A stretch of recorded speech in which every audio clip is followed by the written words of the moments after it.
Welcome to JMO with Josh and Joe. It is Tuesday, June 21st, and congratulations to your 2022 NBA champions, the Golden State Warriors. Well done. Steph is an all-time GOAT. He is. He's got 4 championships. He's literally changed the game in a way that nobody has ever changed the game before. Maybe I was thinking about this. Maybe Bill Russell back in the day, like he introduced the big man. Yep.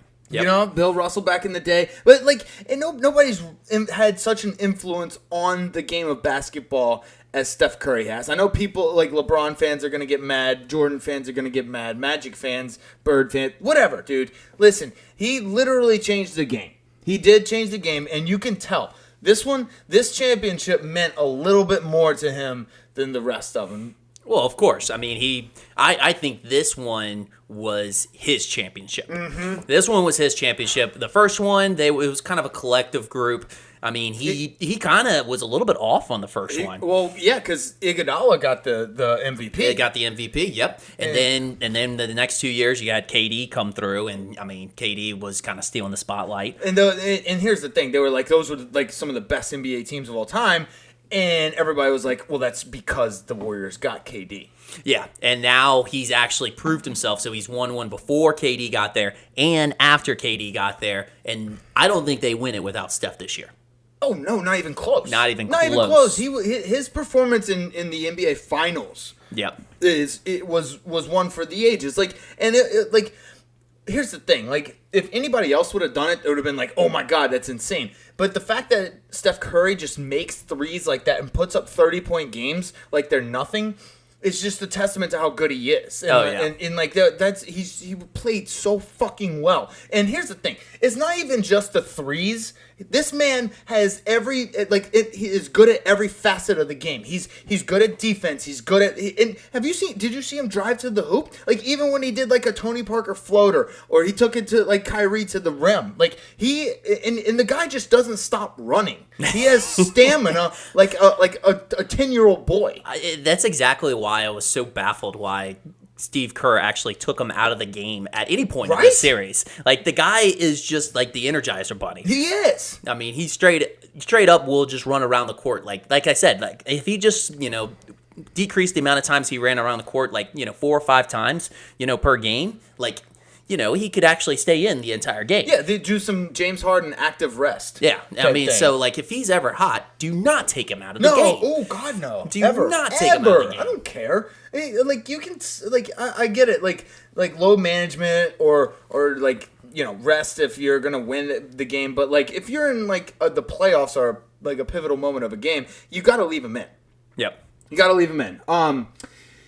Yeah, this one meant a lot more. Do you know what I like in this too? What's that? I liken this to Kobe winning the 2009 NBA championship. Okay. You know what I'm saying? If he finally got the monkey off of his back, everybody's like, oh, you can't win without Shaq. You remember? Because Shaq won with the Heat in 2006, and everybody's like, oh, Kobe can't win without Shaq. Kobe can't win without Shaq. I liken this NBA championship with the Warriors to the 2009 Lakers. That's a great comparison. Right? Yeah. That's a fantastic comparison. It just means more to those guys. It's like, I did this. Yep. I did this. This was my team. I did it. I won. And yeah, you got a couple of GOATs there. There you go. Yeah. No, his stuff has definitely forever changed the game. There will not be a fast break now without contemplating, pulling up for a 3-point shot instead of going for a layup, even though you have the open lane. Yeah, exactly. You hit the nail on the head. It's just nobody in the history of basketball, if they had an open lane in a fast break situation, would ever contemplate pulling up for a 3. No. Now it's just that's all they want to do. Exactly. Yeah, but I get it. People have the argument that he changed it for the worse because all people do is shoot threes. That's not his fault. No, that's not his fault. Really good at it. He's really good at shooting threes, but like I said, he does everything well. It's not just his 3-point ability. He averages more steals than most people in the NBA. Yeah. He defends well. He drives to the hoop. It's just he's an all around complete player. And I mean, if we're talking about goat talks. I think top 5, top 10 definitely. Yeah, no, you make a good point. I love Draymond's take on it. Whenever back in 2014 and 2015, whenever he was first watching, Steph and his greatness, he just was like thinking to himself, like, this guy actually doesn't realize how good this kid is. Mm-hmm. Like, he doesn't realize how good he actually is. Right. And, you kind of saw that throughout the years of how Steph really kind of started discovering himself of, how he is as a basketball player. And that's whenever he started getting comfortable. He got the shimmies, He's just, like, biting his mouth guard. He was just enjoying basketball. It's like, yes, basketball is fun for him. Like, he's just, like, he's like a man amongst boys. It's like, all right, so I remember, I think it was last year, Aaron Rodgers was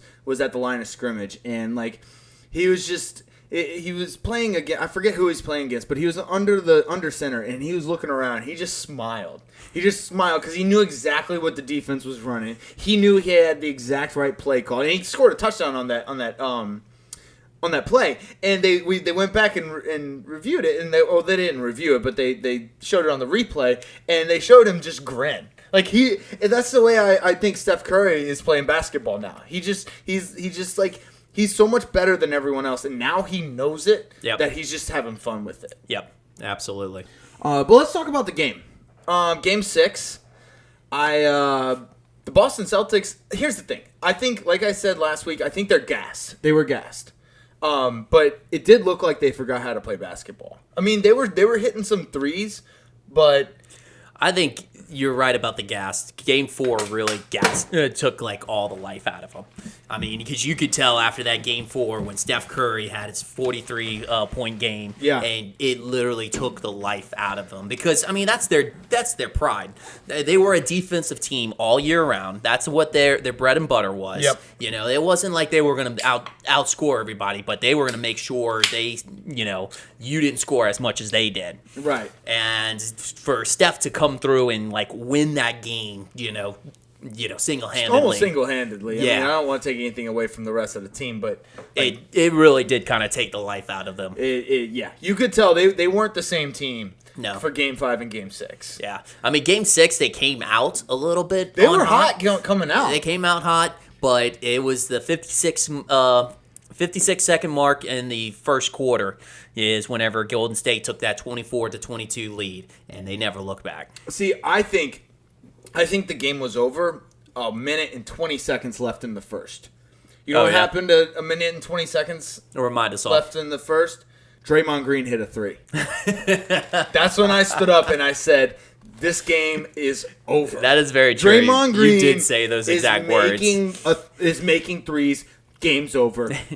Series over. Yeah, series Finals, over. Warriors are match. NBA champions. But dude, Boston had 22 turnovers that game. They had 18 of them were from their starters. Jeez. 18 of their 22 turnovers were from their starters.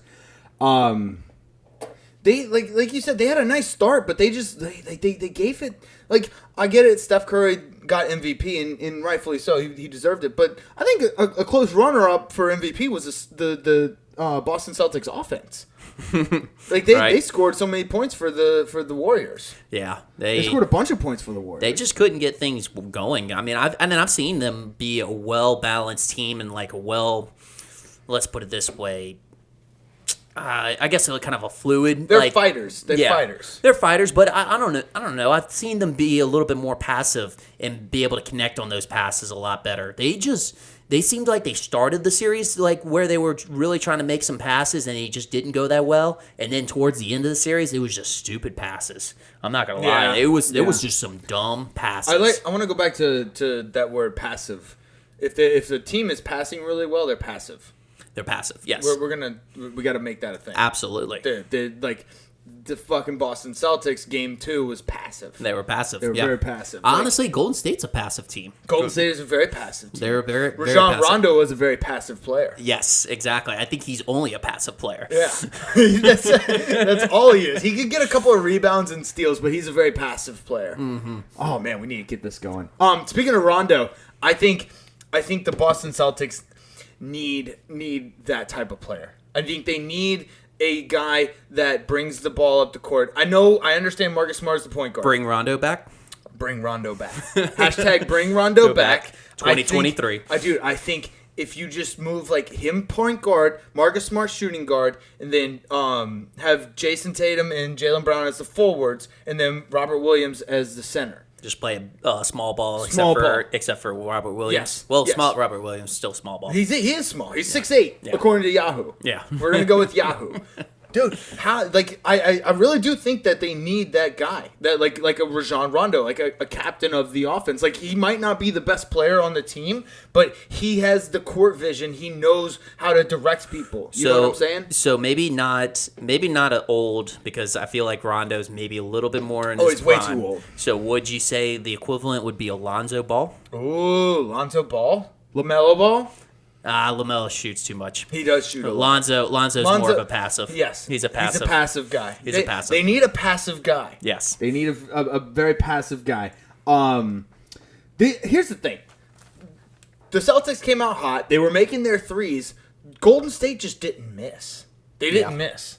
They were very, very good. And all right, I want to say good things about the Celtics. Okay, they're a very young team.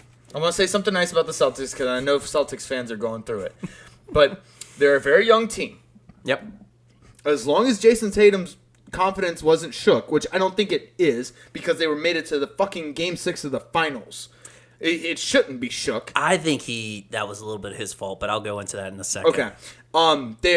Let's see. They have a very, very motivational coach, Ime Udoka. I think that is we were having trouble figuring that out. I like him. He's a great coach. He's a good coach. Jaylen Brown is a good dude.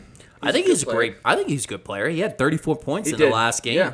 And I don't think he's an alpha status guy. He's not. But he's a great supporting player. Yes, and I think Jason Tatum's the same way. I think Marcus Smart tries to be that, but he's just not good enough. No. He's not good enough, and like you can't really have a defensive player as your Batman if he's not also good at offense. Yeah, he's got to be able to show the box score, because that's what people look at the end of after the game. Yes, you need that stat line. Yep, you need that stat line. Dude. Oh, one thing I saw, Jason Tatum loves that Euro step, but he's so slow when he does it. Like James Harden perfected it. He knew he could see where he wanted to go. Jason Tatum, it's like he takes a step and has some tea and crumpets, and then takes another step and then takes it to the hoop. It seems it's almost like he's in slow motion. Look, you can be slow. There's players that have proven, Luka Doncic, that have proven that you can be slow at the game, but you just have to be decisive. Kristaps Porzingis too. Yes, you can be slow at the game and succeed, but I love how we're just stating white players. But... I know. Well, I mean it's true. It's true. White players are just significantly slower than black players. This is fact. Black players are just faster. They're faster. They're more agile. They have better acceleration. They're just all the Madden stats. Yes. They got them all. So it's just a fact. Yeah. I'm okay with it. But that's the thing. It's like you just have to make sure you know what you're doing with your movements. Yes. Yes. So decisive. Yeah. Some people can be passive. Some people need to be decisive. Yes. Tatum needs to be a decisive player. We're going with all the ifs today. I like the ifs. One thing I have is, here's the thing. They made a comeback in the fourth quarter. They were within 8. Or they were 8 point. There was an 8-point difference with 5.5 minutes left. Like they were well within reach of this game. It's just, like I said, the Golden State Warriors just didn't miss. They didn't. I mean, that's the thing. They kept it to where. But you were right. They made it close, and I was really pulling for it because I'm a big Game 7 person. Game 7s are the best. We're both big Game 7. Yes, because I just love the whole dynamic of a do or die. It's like win or go home. That's honestly why I actually been a big proponent, advocate, whatever you want to call it, but of the play-in games. I love the whole dynamic of Yeah, that the playing because games they were give awesome. you that feel a little bit. It's like a tiny mini March Madness into the playoffs. Yes, exactly. Dude, So any type of bracket, any type of thing that you can put into a bracket, I'm immediately down for. yeah, and if there's like a do or die for both teams, it's Yeah. not just one team. Like that's me. They're When the done. stakes are up, yes, I Yeah. love to see it. So yes, I was. That's kind of why I love college baseball. They got they got like an intricate bracket because they have a winner's bracket and a loser's bracket. So like there's some that are like you have to beat them twice. You got you like the complex brackets. Oh, I love. You're just all brackets. Bracketology. Yes, Any type of bracketology. bracketology, I'm down for. You probably should have just graduated with bracketology. I should have. in college. I should have. Yeah. Well, it would have been nice if my college, offered it, but they didn't. So I just went with business management. It's okay. With a minor in beer pong. Minor in beer pong, and a double minor in flip cup. Yeah. It's good. It was fun. I had good. a good time. Let's see. I guess the last thing I have. So people were giving a lot of shit to Jason Tatum, and I don't think that's right because Jason Tatum was the best player for Boston all playoffs. Like, I mean, like you can make an argument that like Jaylen Brown had some. He had some moments. Robert Williams might have been the most important player. And Marcus Smart, might have been, I said the X factor, but I think Jason Tatum was the best player. But he is... Well, all around the playoffs, yeah. Yes, that's what I'm talking about, the whole playoffs. Yeah. But he's getting a lot of shit for his performance in Game 6, his lack of performance in Game 4, 5, and 6. Like, it's... And how I think that he can bounce back from that, he needs to make up an injury. Make up an injury? Yes. So say that he was playing injured. Well, he was playing injured.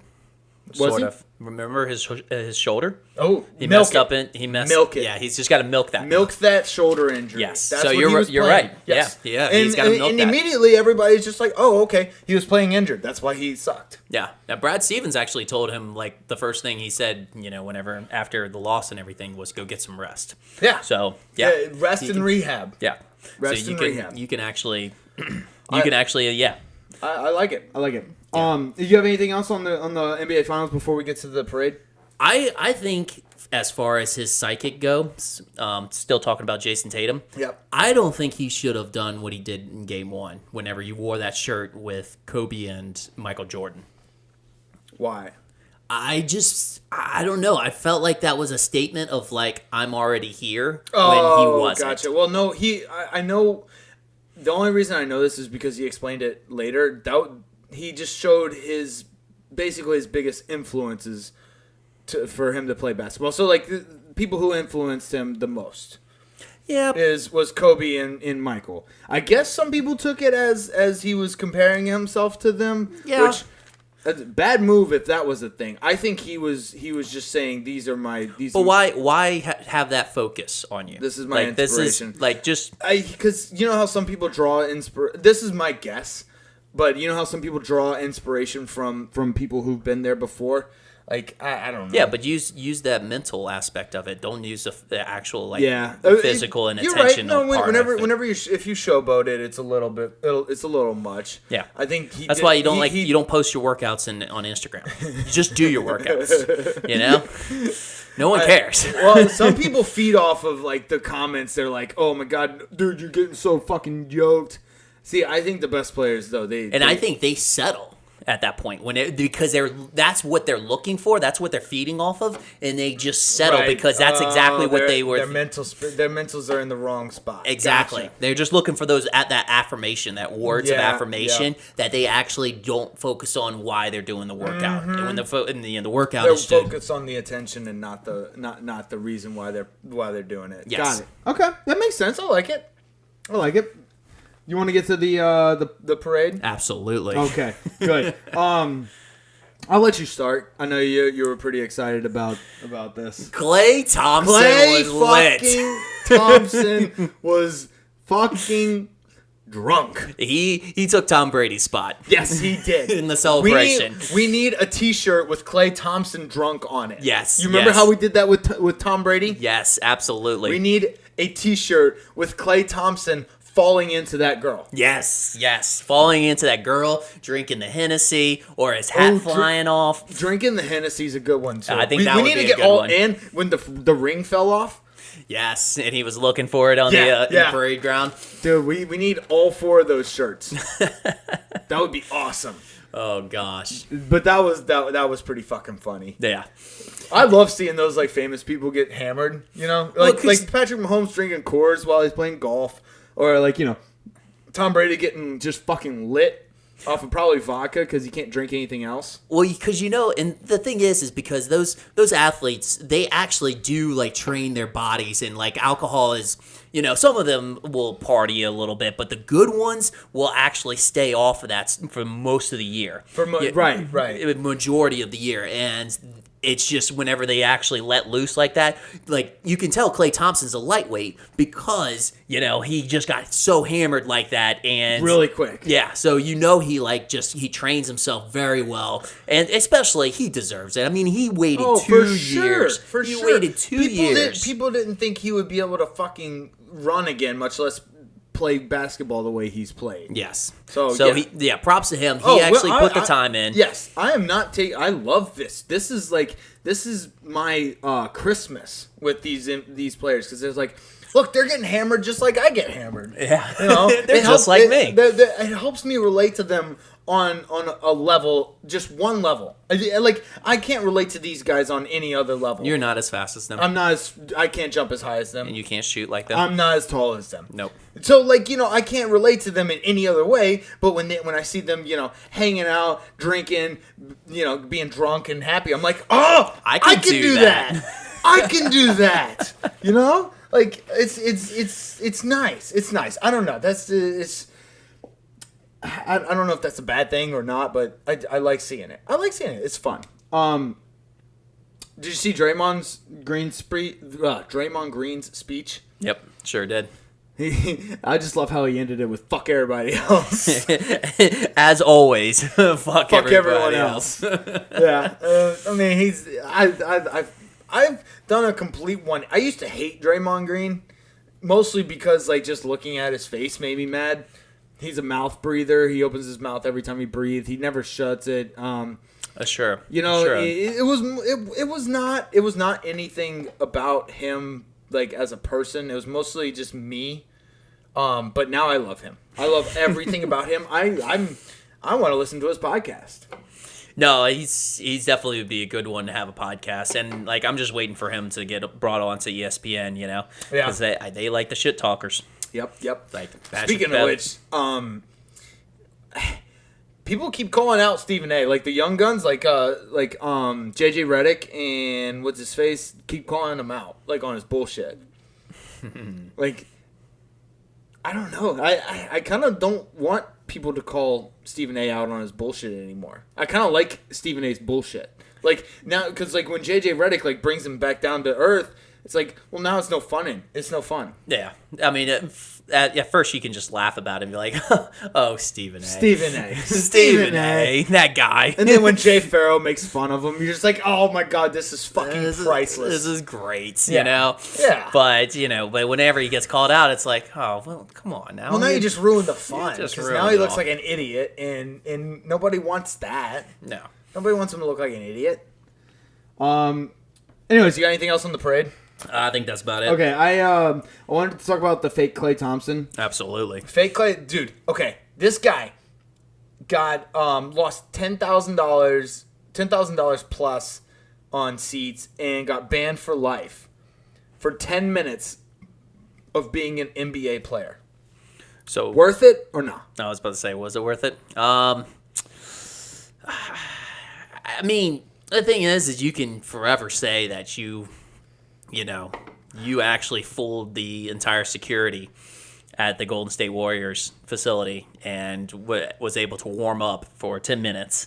I mean, people look for that 10 minutes of fame. Yes, they call it the 15 minutes of fame, but in this guy's case, 10 minutes was more than enough. Here's my thing. He shouldn't be banned for life. He should be thanked. He should get a raise because he found the loophole in the system. And now guess what? the security and the owners know to look for that loophole because of this guy. Security should be fired. He should be promoted. He should be promoted to security. Yeah. No, he should be promoted to bench guy. So he should be the bench player. He's like the Klay Thompson motivation. I was thinking more of like Catch Me If You Can, where like they actually want to hire him. Like Tom Hanks wants to hire Leonardo DiCaprio because he's so good at what he does. Yep. So like maybe that's what they need to do. He's head of security now. Dude, bro, he's gonna get like contracts from every single from every single stadium, and he's just gonna try and sneak in as Klay Thompson to everywhere. And they're gonna use like the Chicago, for example, the Chicago Bulls are gonna hire him for when the Warriors play to sneak into the stadium so they can expose all the fraud security employees. Yeah, or opposing teams might just use him to their advantage and kidnap the Klay Thompson yes. and then sub him in, so then he's not as good. So they end up winning. I like where you went on that one. That was funny. So, anyways, I think point is, they should be thanking fake Klay Thompson, not banning him for life. Yeah, I think that's harsh. Too harsh. Goddamn. Too harsh. Let's see. So we have the season. Obviously, the finals means that the NBA season's over, which kind of sucks. But at the same time, NBA offseason might be one of my favorite, if not my favorite offseason. If NFL wasn't so crazy or it wasn't so great, I think NBA offseason would be my favorite offseason. Well, there's so much hype. And there's so much drama, too. Yeah. Like, because the players have so much control over, like, where they go or what they want to do that, like, it makes it so much more dramatic. Yes. Yes. Yes. And I kind of like that. And some of those people, like, I mean, you see some of the players, Kyrie, that, like, just that thrive in that. Oh, dude, he's going to hold out till the last day, right? I think they're already at that point where it's just like he's gonna. We're not gonna do anything until he decides he's gonna like talk. Yeah. People have figured Kyrie out a little bit. I think Kyrie holds all the. Well, he doesn't hold all the cards. He holds the most important cards because Kevin Durant wants to play with him. I think he has. I think he has the most leverage, even though nobody really wants him. Like he doesn't have very many places to go, but the fact that Kevin Durant wants to play with him makes him that much more valuable. Because he can easily go to the Knicks. He could. He could easily go to the Knicks. And honestly, the Lakers are kind of looking at him too. Lakers were looking at him as well. And because LeBron has decided he doesn't hate him anymore. And oh my God, he hates Russell Westbrook. Yeah, he hates Russell Westbrook that much that he's going to accept Kyrie Irving back into the fold. Damn. He hates him a lot. Yeah. We all knew that though. Everybody and their grandmothers all knew that the Russell Westbrook and LeBron was not going to work out. Yeah, our grandma could have predicted that. Could have predicted that. Yes. Yeah, it's not. It was not hard to figure out. I'm pretty sure we talked about it earlier. And especially when you do like a campaign trying to convince people that y'all will work out, it's like you're just trying too hard. Mm. Yeah, it's bad.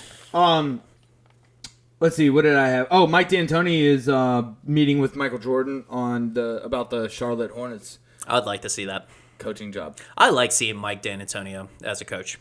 Yeah, he's good. I think he's a good coach. He's fun. He is fun. He's fun to watch. His teams are very fun to watch. Yeah, which those fun teams, it could go one of two ways. Yeah, he could go shit or it could go like it can go really good. well or it can go to shit. Yeah. So yeah, it all depends on his personnel. I think the personnel in Charlotte would be conducive to him succeeding in Charlotte. But it just needs a lot of 3-point shooters. Yeah, that's it. And LaMelo loves shooting threes, so I can see that being a match. Yeah. You got anything else on the NBA? Well, Christian Wood got traded to the Mavs from Houston. I saw that. Which I think is a pretty big trade. It's sad to see. It didn't get that much media hype, though. No, it didn't. But I like to see it because the Mavs are making another run at it. They are definitely making another run to support Luka. Yeah, Mark Cuban doesn't quit. Yeah, he doesn't quit. But it's going to be sad that they're going to be giving up Boban. Yeah. So Luka and Boban were a pretty cool. It was fun. They were a fun couple. And Sterling Brown, Trey Burke, and Marquise Chris's and number 26 pick. Yeah. For him. So they put some stuff up. So I mean, I feel like Mark Cuban felt like there was an opportunity, and right. He's making sure that it doesn't get passed up. I agree with him. I think he needs to keep with Luka. Like this is. He's got a decent. I mean, I saw Jalen Brunson might be going. Where was he going? Fuck, I can't remember. I think Mavs are going to pay him. I think Mavs are going to pay him too. It doesn't matter. One last thing before we go on to OTDISH. You know what I was thinking? What's up? So I've been watching a little bit of hockey, and they have offsides, and so does most sports that are two-way games. I think basketball should incorporate offsides. So like they can't. So this will eliminate cherry picking. Eliminate cherry picking. I think they can do it. They can't cross the half court line to go back towards their goal until someone from their team has a possession. It wouldn't change the game that much, but it would eliminate cherry picking. I think it would be a good idea. So you're telling me like LeBron wouldn't get a third of his points? Yeah, pretty much. I think, but I mean, don't you agree? I think it would make it better. I like it. Eliminate cherry picking. No, nobody really likes the fucking cherry pickers, especially in pickup basketball. Yeah, pickup basketball, cherry pickers are the fucking worst. Most of the time, they're the most out of shape people. They they actually just didn't make it back over to play defense. That's all. That's all it is. That's seriously all it is. All right, we spent a lot of time on the NBA. Let's go to OTDISH. Yep. You want to start? Yeah, I'll start. So we'll start off. With the earliest first. And earliest first. 1858. A Louisiana homeboy of ours. Homeboy. Let's go. Chess prodigy. Oh gosh. Chess prodigy Paul Morphy. It might be Murphy, but it's spelled M-O-R-F or M-O-P-H-Y. Let's go with Morphy. Morphy, yeah. I'm thinking it's morphin' time. Nice. I was just thinking Louisiana spelling and pronunciation. Yeah, we usually doesn't match. Don't know how to spell anything actually. But I love this is the notable event that happened. So Louisiana chess prodigy Paul Morphy arrives in Europe. He made it to Europe. So this was sports back in the 1800s. Was 1858. And when there was a prodigy, it was known whenever he was arriving somewhere. Yeah. Like, just think about, like, the hype that was going on. Like, in the newspaper, it was like, this chess prodigy. Like, he's going to be here. He just set foot in Europe. Oh, my gosh. Well, here's one way here's the way I took it. I think back then, it was impressive if you got through the Atlantic. Like, if you made it from America to Europe in 1858, that was impressive. I mean, think about the Titanic in 1912. That's true. Titanic sunk, and that was before. They didn't have near the technology that they had in 1912. So like these guys were on wooden boats for traveling for like 2 months across the Atlantic. You know what I'm saying? Like, okay. Like, so I think it was more of an impress. They were impressed that he actually made it. They actually made it. Yeah. Yeah. No, But I think I like your take though. They were like, oh my God, he's here. Let's fucking go see him. that was a big event. And then he checkmated the Queen or something. Yeah, Queen of England. Yeah, he checkmated the Queen of England. She got ousted. I don't know. U.S. 2, England 0. Yeah, he probably got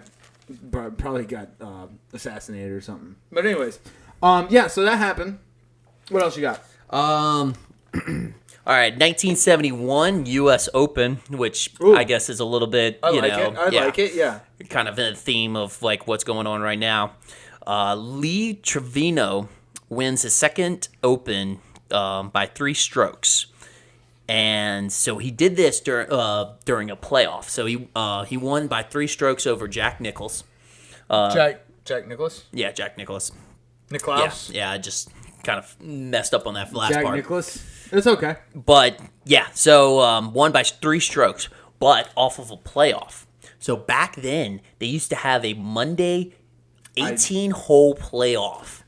Like, how crazy is that? You beat me to it because I have something similar to that. They need to bring back 18-hole playoffs. Yes, absolutely. I'm talking Monday 18-hole playoffs. Yeah, I mean, bring it back. We gotta wait a whole day and the suspense. That's awesome. And we get a whole day of golf. Yeah, again. One more entire day of golf. It's like the match on steroids, except you get like actual pro golfers. And it would be every husband's dream to be like, you know what? Wife comes in and is like, why are you watching reruns? It's like, no, the game is still on. Like, the match is still on. Like, yes, so we're still watching golf yes. on Monday. Yeah. Yeah, gotcha. Dude, bring back 18-hole playoffs. Yes, absolutely. All right, last one I got, 2012 NBA Finals. Heat win their second title, beat OKC 121-106 in Game 5. Boo. MVP LeBron James. That was 10 years ago. I know. How crazy was that? We're old. That just felt like, I mean, LeBron James's championship felt like not too long ago. I know. I mean, not even as long as like the Golden State Warriors championships. Yeah, you're not wrong. I remember when like the big three got together and like it was just huge hype. Like they literally had a party and they were presented on stage. Remember, I mean, his line from his press conference is still like, iconic till this day. Is like, I'm taking my talents to South Beach. Yeah, I love it. Love it. Good. I'm glad you brought that one up because that OKC team was fucking insane. I mean, think about it. We had KD, Russ Westbrook, and James Harden, and they were all under 25 years old. They were like 23. I believe Steven Adams was still on that, or was on that team as well. I know Perk was on it. Was Serge Ibaka? Oh, I think Serge Ibaka was on it too. Yeah, dude, that team was fucking nasty. They could have just nasty. kept that core together. Was Billy Donovan was the coach? No, Scott. Billy Donovan was after, right? Yeah, Billy Donovan was after. Gosh, I can't think of his name, but it's got a Scott in it. Scott. There's a Scott. We'll figure it out. All right. So what I got in 1938, baseball's Pinky Higgins gets his 12th straight hit. My question is, how do you get a name Pinky in baseball? Did he get his pinky chopped off in a bet?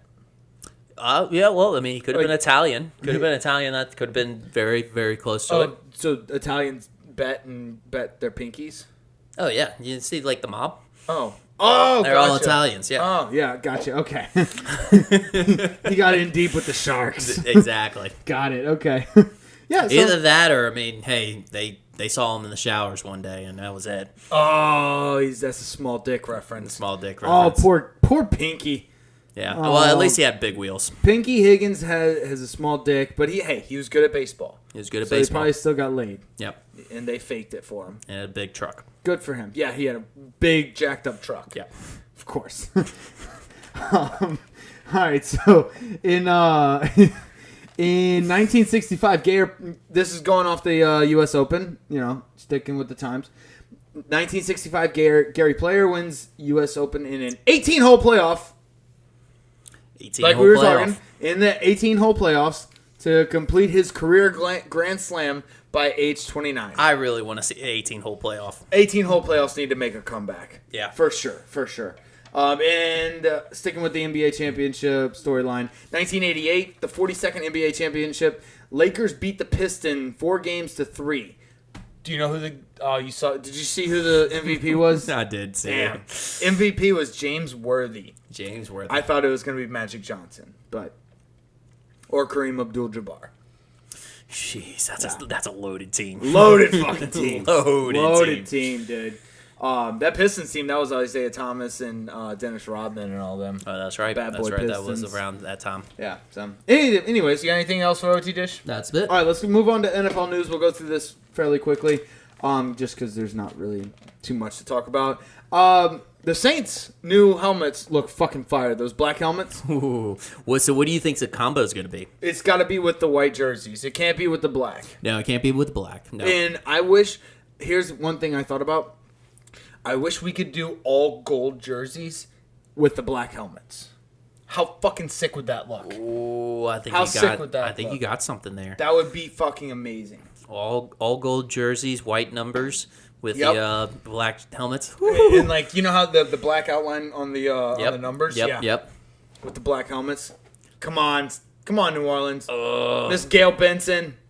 Let's go. Yeah. She's a female. She should know fashion. She should know fashion. Yeah. What you got? Well, let's do Marcus Davenport. Oh, dude. Speaking of pinkies. That's a football move. Yep. Speaking of pinkies, we got Pinky Higgins and OTDISH. Now we got Davenport lost his pinky. Lost the tip of his pinky. Was... from an infection from a previous surgery. Right. That plate that he had that he broke off. So like he just doesn't care about like. No. Well, and as we've seen with Jason Pierre-Paul, you don't need your whole hand to be good at football. Yeah, and I feel like Jason Pierre-Paul got the worst end of it, where he got like more of his like thumb and he got blew off by firecrackers. Yeah, exactly. But I mean, Marcus Davenport, he only got the tip of the pinky. Like if there was the most useless one, it's the pinky. Like I mean, it's like the Pluto of all of the, like the fingers on your hand. It's like the Pluto of your fingers. Yeah, it's like the most. But worthless he can one. milk it and like put a cast on the whole thing, so he has this just giant club. Yeah. You just bash people in the helmet with it. With the club. Yep. He could do like definitely Jason play Pierre-Paul does. Yeah, he could definitely play it to his advantage. So, yeah. Let's get to this actually happened today. Again, we're taping this June 21st on Tuesday. Gronk retires again. he retires for a second time. Yeah. No, I don't buy it. Well, I mean, it's a typical Gronk move. So Classic. Well, because Gronk is going to go for the hype. He's going to go for the applause. He will wait till the last second, and he'll be like, "I'm back, boys!" Yep. And then everybody's going to be like, "Yes." Yeah, I was about to say, I'll believe Joe Biden will win the Tour de France before I believe that Gronkowski is retired for good. That's just not happening. I'm sorry. Yeah, no, that's pretty good take right there. Yeah, no, he'll be back as soon as the Bucks make the playoffs. He'll 69 his way back into it. But let's go. I want to talk about the Minkah Fitzpatrick deal. He got 4-year, $73.6 million fucking dollars. He man. just beat out Jamal Adams as the highest paid safety in the league. That's a $17.5 million signing bonus. Mm-hmm. Honestly, they got the Steelers the first year only got hit with the $8.1 million cap hit. They still have $22.6 million left. Like the Steelers are doing pretty well. They're still paying Big Ben $10.3 million, and Juju. They're still paying Juju $5.6 million. That's part of their $30 million dead cap space. So yeah, it's because everybody got a lot more this year around with the salary cap. Because we went down last year. No, I know. And then we went. I vaguely explained it last week. It was very bad because we had a fucking beeping noise from. So last week I was trying. I don't think anybody heard it, but no. All right. So last week I gotta explain this.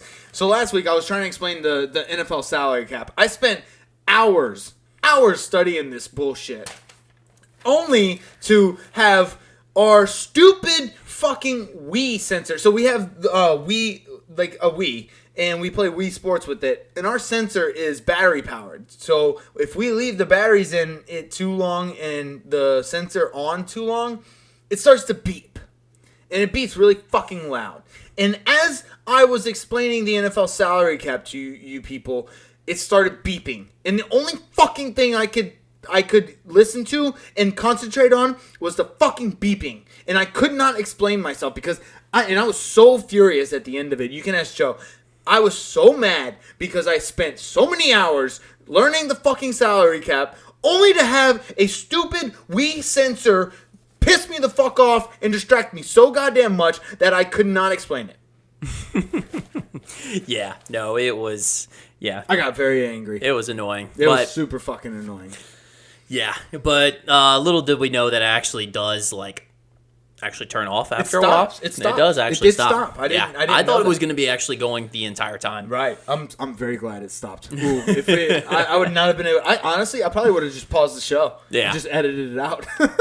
No.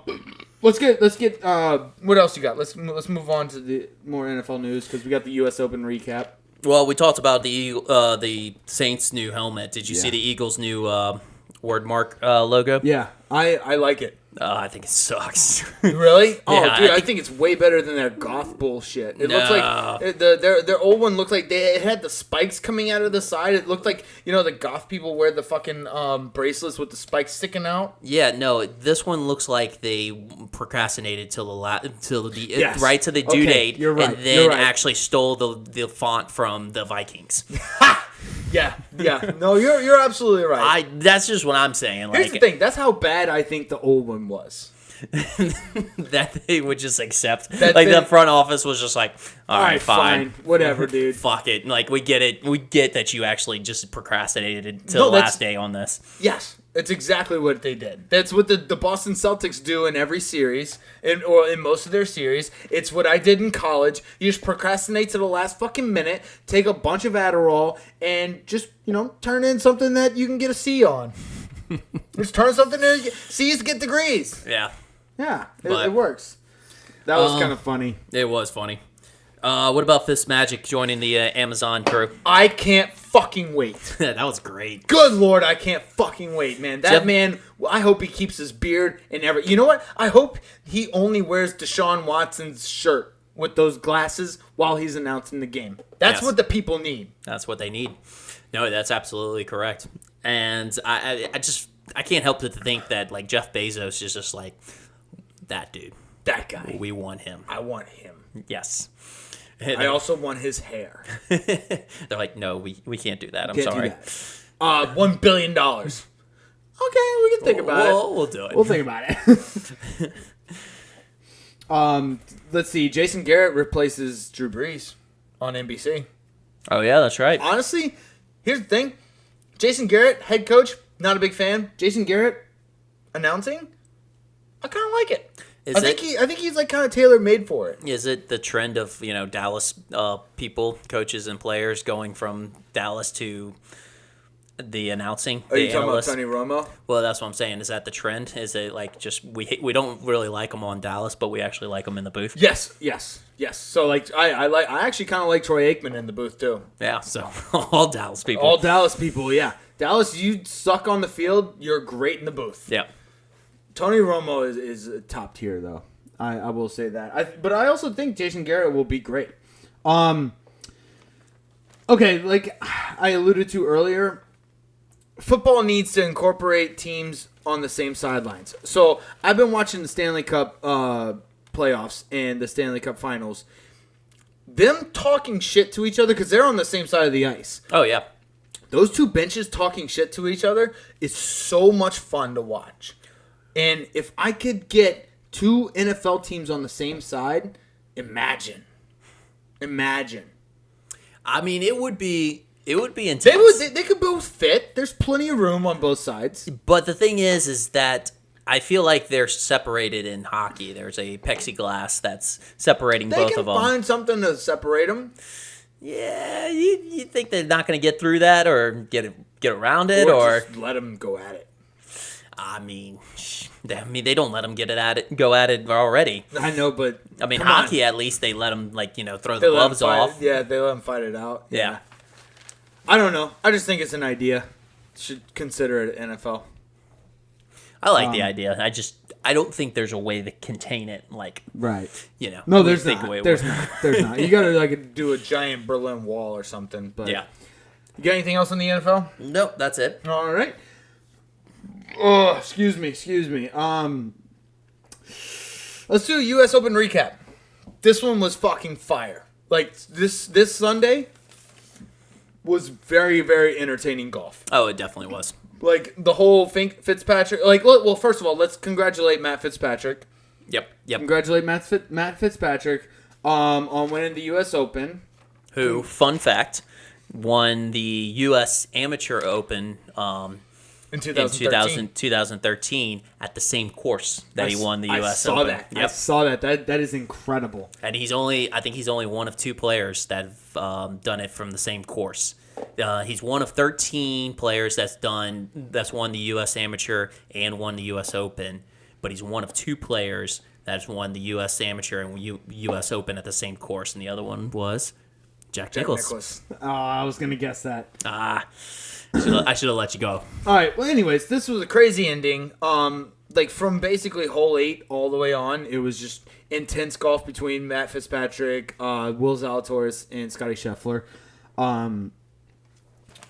I want to point out Matsuyama had a bogey-free round on Sunday. He just ran out of time. That's all it is. He just ran out of holes. Yeah. If they would have went into Monday, I think Matsuyama would have won it all. Dude, those greens were impossible to putt on. Did you see that? Yeah. You tapped it, and they just ran from you. Yeah.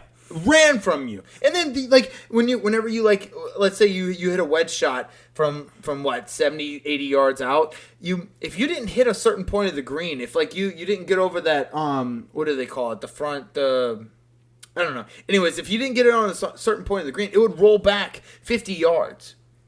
It's insane. Yeah. No. I mean, I guess it's the oldest course in the U.S. or one of the oldest courses in the U.S. Right. And but yeah, no, it was crazy tough. And the thing is that the elements didn't help it out at all. No. You could tell like whenever it was tough. Like it was the first day, like everybody did pretty well, and then the second day, like there was so much. Like basically you just had to stay steady, and then you would be like ahead of everybody. Bro, there was some people who literally who was it? I think it was Max Homa. Max Homa did decent the first day, and then he bogeyed 7 of the first 9 holes. I feel like Colin Morikawa actually was one that was just the other one that was like day 1 didn't do so good, or day 1 he didn't do bad. Day 2 didn't do so good. Day 3 did like really good, really well, and then day 4 fell off. Yeah, yeah, I agree. Dude, okay, so I think Will Zalatoris is going to be insanely good moving forward. Is he, or is he just going to play second every time? No. See, I think because he went down 2 strokes at hole 15. He did not lose his composure, and he actually should have made that putt at 18. Yeah, that was the most intense, one of the more intense putts I've seen. Yeah, and it was right there. He just couldn't find it. I know, I get it, but he didn't panic. He didn't go crazy and lose the wheels. He didn't he actually held it together, kept his composure, and he played. He was there till the final putt. Yeah, I think he's going to be great. I have to say something. I hate Matt Fitzpatrick. You hate him? Yes. I don't like his stupid smile. I don't like his stupid braces. He's got a weird smile. I don't like his stupid braces. He leaves the fucking flag in when he putts. Okay. That's one of my pet peeves. He's probably a psychopath. Yeah, I can't stand even when I'm playing golf, I can't stand when people leave the fucking flag in when they're putting. Well, it depends on what distance though. No. It only depends if you're chipping out of the rough or you're out of the bunker. If you're putting, I don't give a fuck. Well, the only time is if you can't actually see the hole, if it's over a hill. Well, I mean, also you want to maybe have a little bit of backboard action, just in case you hit it a little bit too hard. Well, okay, if it's on, you talking about if it's on a downhill slope, you need something to. Now, if I was a professional, obviously I would know the speed every time, but since I don't have consistency on my speed every single time, then if I'm doing a long putt, you know what? Sometimes I might leave the flag in. Okay. But if you're, leaving the flag in and you're a professional golfer, you're a psychopath. Mm-hmm. Yes. So I don't like Matt Fitzpatrick. Okay. I don't like him. It has nothing to do with the fact that he's not American. Yeah, he's nothing to do with. Well, he's England, so we hate England.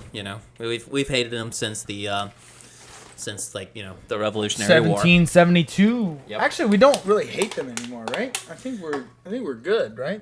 Yeah, that's true. We just keep beating him every time.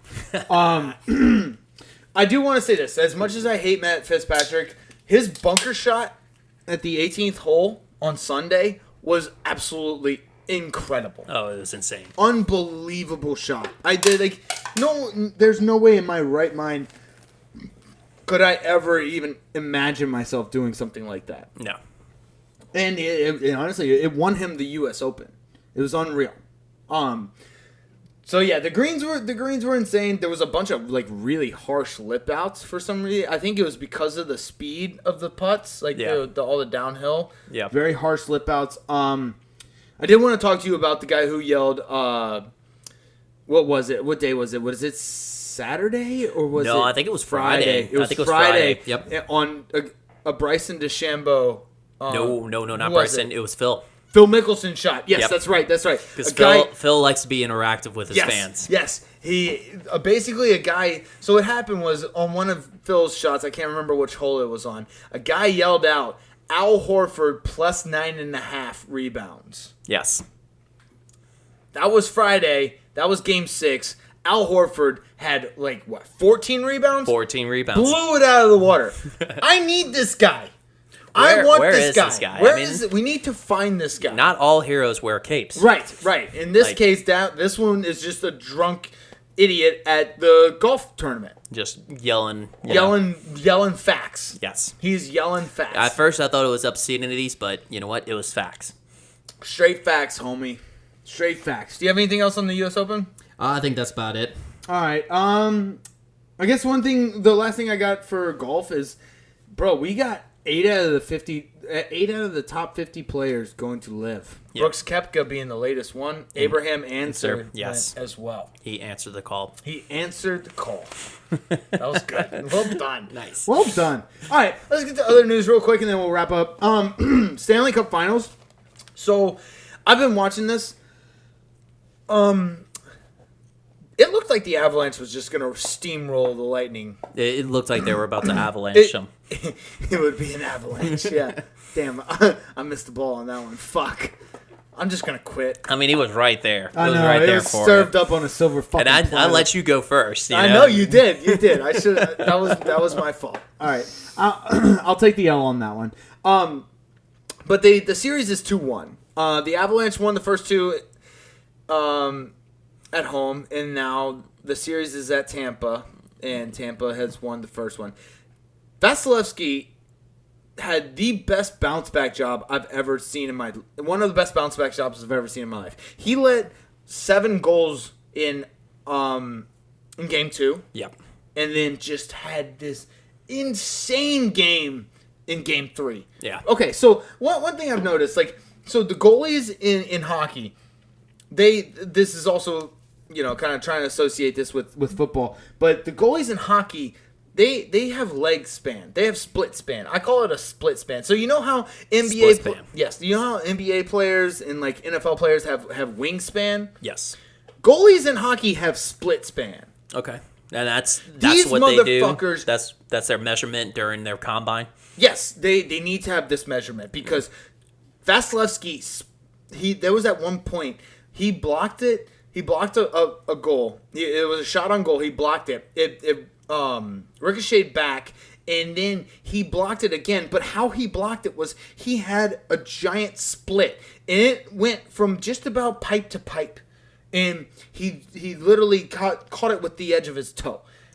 This split went from pipe to pipe. This man has better flexibility than a yoga instructor. I was about to say, that's probably actually a good workout for them. Oh, yeah. In the off season. Yoga? Yes. I guarantee you he does it. The more flexibility that they have, the more the range that they can cover.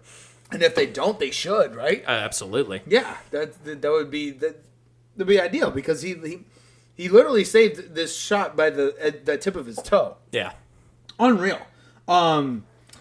Yeah, no, I'm excited for Game 4 because I truly think that Tampa Bay in Tampa is unbeatable. Well, I was going to say this was because, whenever I saw Game 2 where it was 7-0 in favor of the Avalanche, I thought it was over. I mean, I just was like, wow. Because I thought it was going to be a closer one. I thought it was a closer series. I thought Game 7, this would be a good Game 7. You got Avalanche, who are really, really good, but Very the good. Tampa Bay Lightning that are, just going for the three-peat. They've got the experience and everything. Two But and a half Pete. or 2.5-peat. That's right. I forgot about that. Yep. But I mean, when I saw a 7-0, I mean, I was like, that could be detrimental. Yeah. But to answer back with a 6-2 victory at home, like, I mean, that just basically, if I'm a team like Tampa Bay, I'm thinking to myself, okay, they just beat us like that because we were away. Like, let's just get our momentum back at home, and we can just tie this series up, and anything can happen. Okay. Did you watch Game 3? No, I didn't watch Game 3.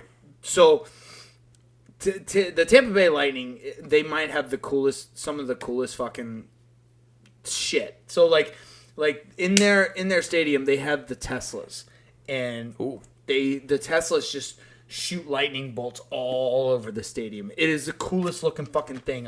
One of the coolest things I've seen in a stadium. Oh, okay. When you said Teslas, I was thinking actually like little cars. Yeah, that were driving around. No, I'm talking like actual Teslas, like back in the 1800s Teslas. Gotcha. You know what I'm saying? Yeah. So they had the lightning bolts shooting all over the place. They have the outdoor. So you know how like a lot of teams have the outdoor seating where they can watch the game on a big jumbotron. Yep. That's called. Oh shit! What is it called? I just lost it. Thunder Alley. Thunder Alley. Yes, Thunder Alley. The Thunderdome. I think it's Thunder Alley. But anyways, it's fucking insane. That atmosphere in Tampa, like you wouldn't have thought it being a Southern team. You know what I'm saying? Yeah.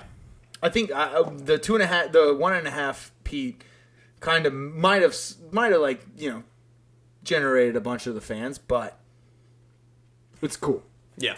It's fun to watch. Plus their team is absolutely insane. Kucherov is nuts. Vasilevsky is one of the best. I think he's the best goalie. Hedman's good. Yeah, they got Stamkos. Anyways, I had Charles Barkley was at Game 3. Oh, really? Yeah, he was during he came during I think the intermission between the second and third period. Nice. Yeah, Charles Barkley is a hockey guy. I think Charles Barkley should just be an all-around sports guy. Mm-hmm. Just all-around sports guy. Yeah. He's good for all-around sports. Yeah, he is good for sports. Yes. He's good for sports.